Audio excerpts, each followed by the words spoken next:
دونوں کے پردہ کا بدن ایک دوسرے کے روبرو بے پردہ ہو گیا، اور دونوں اپنے اوپر جنت کے پتے جوڑ جوڑ رکھنے لگے، اور ان کے رب نے ان کو پکارا، کیا میں تم دونوں کو اس درخت سے ممانعت نہ کر چکا تھا، اور یہ نہ کہا چکا تھا کہ شیطان تمہارا شریعہ دشمن ہے، اے شیطان تمہارا شریعہ دشمن ہے، تم کو سجدہ نہیں کرنے کی وجہ سے وہ میرے نظر کے اندر ذلیلوں میں شمار ہو گیا اور تم سے بدلہ لینا چاہتا ہے۔ میں نے تم کو بتایا نہیں تھا کہ اس درخت کا پھل مت کھاؤ، تم لوگوں نے اس درخت کا پھل کھا لیا اس کے کہنے میں آ کے اور نہ کہا چکا تھا کہ شیطان تمہارا شریعہ دشمن ہے۔ دونوں کہنے لگے، اے ہمارے رب، ہم نے اپنا بڑا نقصان کیا، ربنا ظلمنا انفسنا وان لم تغفر لنا وترحمنا لنکونن من الخاسرین، اے ہمارے رب، ہم نے اپنا بڑا نقصان کیا، اور اگر آپ ہماری مغفرت نہ کریں گے اور ہم پر رحم نہ کریں گے تو واقعہ ہمارا بڑا نقصان ہو جائے گا۔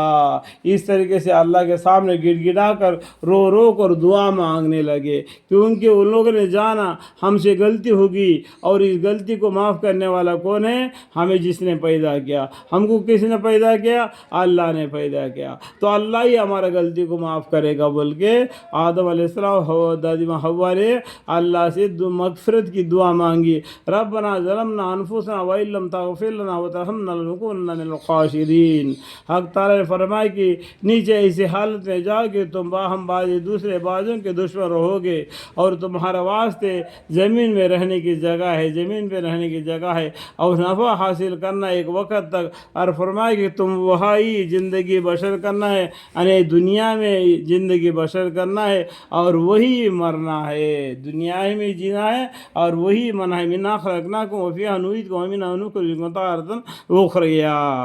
اور وہی مرنا ہے اور اسی میں سے پھر پیدا ہونا ہے۔ اے آدم علیہ السلام کی اولاد، ہم نے تمہارے لیے، یعنی ہم سب کے لیے بولتے ہیں اللہ تعالیٰ، ہم نے یعنی اللہ تعالیٰ نے تمہارے لیے لباس پیدا کیا جو کہ تمہارے پردہ دار بدن کو چھپاتا ہے۔ جو پردہ آلریڈی ہمارے بدن کے اوپر چمڑا ہے، جو پیٹ کے اندر کی چیزیں سب، سر کے اندر کی چیزیں سب کو چھپا کے رکھتا ہے، موجب زینت بھی ہے، یعنی یہ ایک شان بھی ہے، کس کو صورت شکل سے بہت اچھا لگتا ہے، اور تقویٰ کا لباس اس سے بڑھ کر ہے۔ جو اس بدن کو تو آپ نے کپڑے سے ڈھانک لیتے ہو، اس کپڑے سے بھی تقوی کا لباس اس سے بہتر ہے۔ جو تم کپڑا پہنتے ہیں نا، جو کپڑا پہنتے ہوئے شرم کے مارے اپنے بدن کو چھپاتے ہیں، لیکن تقوی کا لباس اس سے بڑھ کر ہے۔ تقوی پرہیزگاری کرنا، اللہ کے حکم کو ماننا، یہ اللہ تعالیٰ کی نشانیوں میں سے ہے، تاکہ یہ لوگ یاد رکھے۔ اللہ تعالیٰ ایسی باتیں بول کر اللہ تعالیٰ ہم لوگوں کو دلوں کو جگاتا ہے، تاکہ تم جو غلطی کی ہے ایسا دوبارہ غلطی نہ کرو، اللہ کے سامنے توبہ استغفار کرو، اور یہ تقوی کے لباس اختیار کرو۔ اے آدم علیہ السلام، اے اولاد آدم علیہ السلام، شیطان تم کو کسی خرابی میں نہ ڈالے، جیسا کہ اسے تمہارے دادا دادی کو جنت سے باہر کر دیا، جیسا کہ تم کو تمہارا دادا دادی کو اس نے کہا سی جنت سے باہر نکال دیا، اور تم کو بھی کئی دھوکہ نہ دے، اس لیے اللہ تعالیٰ آگے آگاہ بنواتے ایسی حالت سے ان کو ان کا لباس بھی ان سے اتار دیا، یعنی ان کو بالکل کپڑا بھی بدن پر سے نکال کے ننگا کر کے دنیا میں لے آیا اس نے۔ تو تم کو بھی جنت میں جانے کے لیے آڑے کھڑا ہے، تو ان سے ہوشیار ہو کر کے اللہ تعالیٰ تاکید دے رہے، اتار دیا، تاکہ ان کو ان کے پردہ کا بدن دکھلا دینے لگے، اور اس کا لشکر کو ایسے طور پر دیکھتا ہے کہ تم ان کو نہیں دیکھتے ہو۔ ارے شیطان تم کو دیکھتا ہے، شیطان کو تم دیکھ نہیں سکتے، شیطان تم کو دیکھ کر تم کو اللہ کے راستے سے گمراہ کر کے اپنے راستے میں لے آنا چاہتا ہے۔ اس بات کو خیال کر کے تم قرآن کو پڑھو، اللہ کی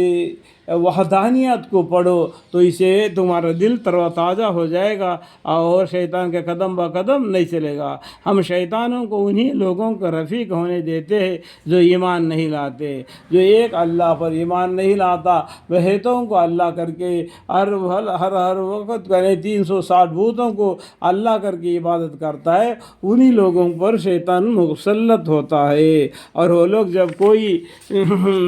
فاحش کام کرتے ہیں تو کہتے کہ ہم نے اپنے باپ دادا کو طریقہ پر پایا ہے، یعنی ان کے باپ دادا نے اس طریقے پر چلے ہیں کر کے ہم لوگ بھی اس طریقے پر چلے، تو ایسا نہیں ہونا چاہیے۔ اور ان لوگوں کو قرآن کو پڑھنا چاہیے۔ حق کیا ہے؟ اللہ تعالیٰ نے اس قرآن کو نازل فرمایا، پہلا ہم کو قرآن کو پڑھنا ہے، قرآن کے معنی مفہوم کو جاننا ہے، اسی کے بعد میں بخاری شریف کو پڑھنا ہے، اس کے بعد میں بہشت زیور کو پڑھنا چاہیے، تاکہ دنیا میں اپنا زندگی جس طریقے سے گزارنا ہے آپ کو معلوم پڑ جائے گا۔ اور اللہ تعالیٰ نے ہم کو یہی بتلایا ہے، یعنی وہ لوگ کہتے ہیں ہمارے باپ داداؤں کو اس طریقے سے پایا ہے تو ہم بھی اس طریقے سے چلیں گے جو ہمارے باپ داداؤں نے چلے تھے۔ آپ کہہ دیجئے کہ اللہ تعالیٰ فاحش بات کی تعلیم نہیں دیتا، یعنی ان کے باپ داداؤں کو اللہ تعالیٰ نے اس طریقے سے تعلیم دے دیا، اس لیے کہ وہ لوگ اس طریقے سے چلے، اس لیے ہم لوگ بھی چل رہے۔ تو لیکن اللہ تعالیٰ فاحش بات کی تعلیم نہیں دیتا،